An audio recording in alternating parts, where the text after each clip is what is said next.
여러분 안녕하십니까. 7월 23일 화요일 넘치는 우리 교회 매일 묵상 시작하도록 하겠습니다.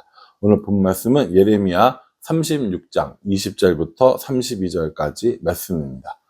어제 본문에서 우리가 예레미야에게 하나님께서 주신 말씀들을 기록하라 라고 하는 것들을 이야기했습니다. 근데 예레미야는 지금 갇혀있기 때문에 예레미야가 자유롭게 기록할 수 없으니까 예레미야의 제자이기도 하고 비서이기도 하고 친구이기도 하고 대필자이기도 했던 바룩을 불러서 그 바룩으로 하여금 하나님께서 예레미야에게 주셨던 말씀들을 다 기록하게 합니다. 그리고 이제 그 바룩을 통해서 여러 사람들에게 또 고관들에게 이 그 두루마기 내용들이 전해지게 되는 거죠. 읽은 거란 말이에요. 그렇게 한 이야기들 듣고 이 미가야라는 사람이 어떻게 했어요? 고관들에게 알리고 또 고관들이 이제 왕에게 알리기 위해서 준비하는 과정까지가 어제였고요. 오늘 이제 그걸 알린 거예요. 왕에게 이제 그 내용들을 다 알려준 겁니다.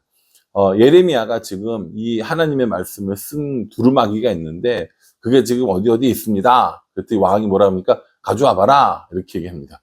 읽어봐라 라고 이야기를 해요. 그게 이제 36장 22절 23절입니다. 여후디가 선호 쪽을 낭독하면 왕이 칼로 그것을 연하여 베어 화로 불에 던져서 두루마기를 모두 태웠더라 이렇게 얘기합니다. 그 두루마기 갖고 오라고 그래가지고 읽은 족족 뭐합니까? 다 잘라다가 그걸 불에다 다 태워버리는 거예요. 야, 이 참 여호야김이 이러면 안 되는 거죠. 예레미야가 하나님의 선지자인 것을 알고 그 말씀이 하나님의 말씀인 줄 알았거든요. 그럼에도 불구하고 예레미야가 이렇게 그 모든 두루마기의 글들을 태우는 겁니다. 이건 예레미야를 무시하는 게 아니라 하나님을 무시하는 거란 말이에요. 그래서 이렇게 한 내용들을 하나님께서 보시고 예레미야에게 뭐라고 이야기하시냐면요. 28절 말씀에 너는 다시 다른 두루마기를 가지고 유다의 여호야김 왕이 불살은 첫 두루마기의 모든 말을 기록하고 이렇게 얘기합니다. 다시 한번 기록하라는 거예요. 다시 기록하라는 거예요. 그러니까 이게 뭡니까? 여호야김이 아무리 그래도 말씀은 없어지지 않는다는 거예요. 이 여호야김이 그 두루마기를 불태울 때 여호야김도 그리고 그의 신하들도 하나도 두려워하지 않았어요. 그리고 충신 같은 사람들이 있겠죠, 분명히. 그 사람들이 나와서 이 두루마기를 불태우면은 안 됩니다! 라고 이야기를 했어요. 그런데도 불구하고 여호야김은 이 두루마기를 불태우는 모습을 보여줍니다. 이 여호야김이 누굽니까? 요시야의 아들이라고 그랬잖아요. 요시야는 이 북이스라엘 뭐 남유다를 통틀어서 마지막에 가장 선한 왕인 거죠. 이미 뭐 북이스라엘 망했으니까 두말 것도 없고 선한 왕이란 말이에요. 그 마지막 선한 왕의 아들인 거예요. 그럼 보고 들은 게 있을 거 아닙니까? 이 요시야가 하나님을 얼마나 잘 섬겼는지 하나님 말씀에 순종했는지 보고 들은 것들도 있을 것임에도 불구하고 여호야김은 하나님의 말씀을 하나님의 선지자를 나아가서 하나님을 철저하게 무시하고 있는 모습을 보게 되는 겁니다. 여러분 우리 이거 굉장히 심각하게 받아들여야 돼요. 우리가 말씀을 무시하는 건 결국 하나님을 무시하는 거예요. 말씀에 순종하지 않는 건 하나님께 순종하지 않는 겁니다. 그러니 우리가 말씀에 순종하지 않을 뿐 하나님은 믿어 이건 말도 안 된다는 거예요. 여호야김은요 지금 이 정치적인 위기와 이 군사적인 위기 속에서 하나님을 의지하고 하나님 말씀을 바라고 하나님 말씀을 순종하는 게 맞았습니다. 그러나 여호야김은 하나님의 말씀을 기록한 이 두루마기를 불태움으로 하나님을 그리고 예레미야를 무시하고 모욕하는 모습을 보여준다라는 것이죠. 뭐라고 이야기하냐면요. 30절의 말씀에 보면 그러므로 여호와께서 유다의 왕 여호야김에 대하여 이와 같이 말씀하시니라.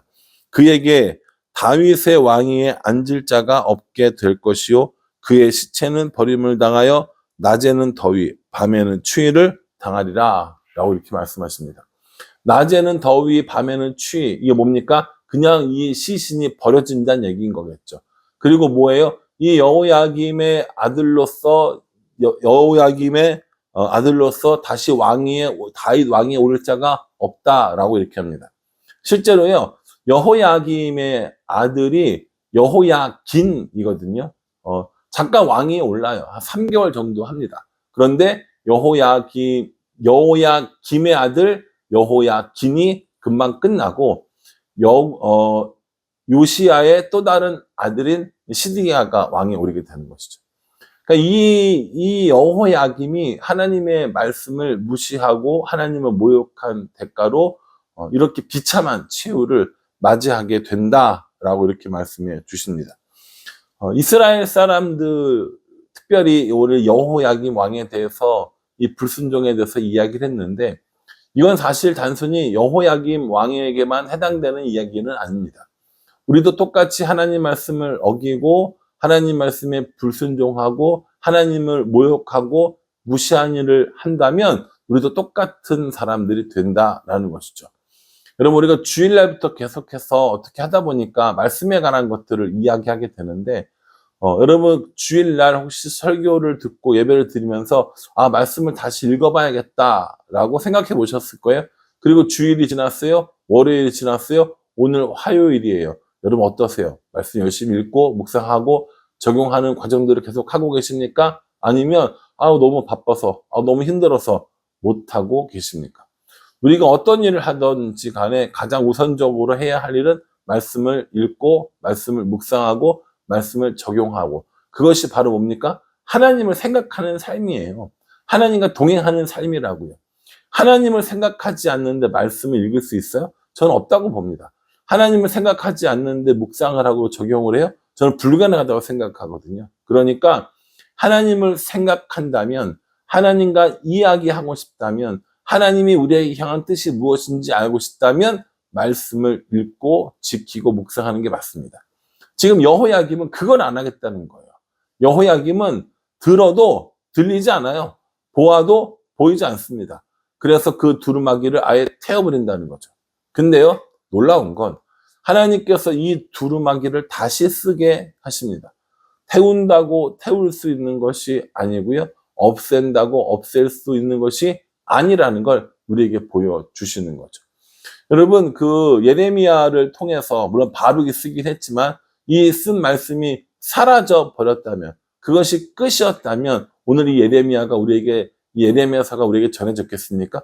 전혀 아닐걸요. 이 예레미야를 통하여서 이 말씀을 다시 기록하게 했어요. 거기다가 지금 있었던 일까지 다 포함해서 기록하게 했습니다. 우리에게도 하나님께서 해주시고 싶은 메시지가 있으신 거예요.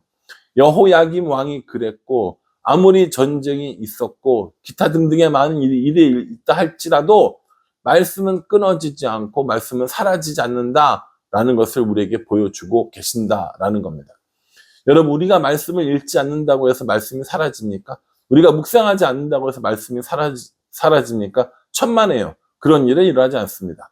우리가 말씀을 읽지 않아도, 묵상하지 않아도, 그 가운데 순종하지 않아도 여전히 말씀은 말씀이고 여전히 하나님은 하나님이시라는 거예요. 그러니 여러분, 우리가 말씀을 대하는 태도가 혹시라도 여호야김 같은 것은 아닌지 우리 자신들을 생각해 봐야 합니다. 말씀을 무시하고 말씀을 모른 척하고 말씀대로 따르지 않는 그런 불순종한 삶을 살아간다면 우리와 여호야김이 사실상 뭐가 다르겠습니까? 여호야김은 이로 인하여서 철저하게 하나님께 벌을 받게 됩니다. 31절 말씀이에요. 또 내가 그와 그의 자손과 신하들을 그들의 죄악으로 말미암아 벌할 것이라. 내가 일찍이 그들과 예루살렘 주민과 유다 사람에게 그 모든 제한을 내리라 선포하였으나 그들이 듣지 아니하였느니라 라고 이렇게 말합니다. 안 듣는데요. 말 아무리 해도 듣지 않는데요. 여러분, 자녀들이 아무리 얘기해도 듣지 않아서 속상하시죠. 그런 마음을 하나님께서 갖고 계신다는 겁니다. 말을 하면 듣고 순종하고, 그래서 어려운 것들을 피하고 좋은 것들을 취하면 좋겠다는 마음으로 자녀들을 야단치시고 혼내시잖아요. 하나님도 우리한테 그렇게 그런 마음으로 재앙을 내리고 그런 마음으로 심판하고 그럼에도 불구하고 꼼짝하지도 않는 마음에 유동하지 않고 여전히 하나님께 순종하지 아니하는 이스라엘 사람들을 책망하는 모습을 보게 하십니다. 결국에 이 여호야김 왕은요, 이렇게 그의 왕으로서의 삶을 끝내게 됩니다. 아주 비참하게 끝이 나죠. 아들들이 다 죽어요. 여호야김 왕은 눈이 뽑혀서 바벨론으로 끌려가는, 포로로 끌려가는 이런 일까지 당하게 됩니다. 이 얼마나 비참합니까? 얼마나 속상하고 얼마나 아픈 일입니까? 여호야김에게만 일어나는 일을 생각하지 마시고요. 하나님 말씀을 지키지 않는 우리들도 얼마든지 이렇게 될 수 있음을 기억하고, 이런 일이 발생하기 전에 하나님께서 우리에게 돌아오라 하시고 하나님께서 우리에게 회복하라고 명하실 때 그 말씀을 듣고 따르고 선지자의 말을, 성경의 말을 믿고 의지하며 하나님께 돌아가는 것, 하나님께 순종하는 것, 그것이 하나님이 우리에게 원하시는 거라는 거죠. 여러분, 다시 해봤으면 좋겠습니다. 말씀을 읽는 일, 하나님 중심으로 살아가는 일, 하나님과 동행하며 살아가는 일, 이 일들을 다시 시작하여서 하나님의 뜻 가운데 살고 하나님께 순종하여서 진노를 피하고 심판을 피하고 하나님이 주시는 복을 누리며 살아가는 우리 모두가 될 수 있기를 주님의 이름으로 축복합니다. 기도하겠습니다. 하나님, 저희들 함께 말씀을 묵상해 봅니다. 이것이 한 사람에게만 주는 말씀이 아니라 교회에 주시는 말씀이고 또 나라와 민족에게도 주시는 말씀이라고 생각합니다. 말씀에 순종하는 사람, 말씀에 불순종하는 사람, 어떠한 삶의 결과가 있는지 우리에게 명확하게 보여주십니다. 말씀은 사라지지 않습니다. 말씀은 영원합니다. 우리 인간의 이런 유한한 마음으로 살지 않고 영원하신 말씀과 영원한 하나님과 함께 살아갈 수 있도록 우리 인도하여 주시옵소서. 예수님의 이름으로 기도합니다. 아멘.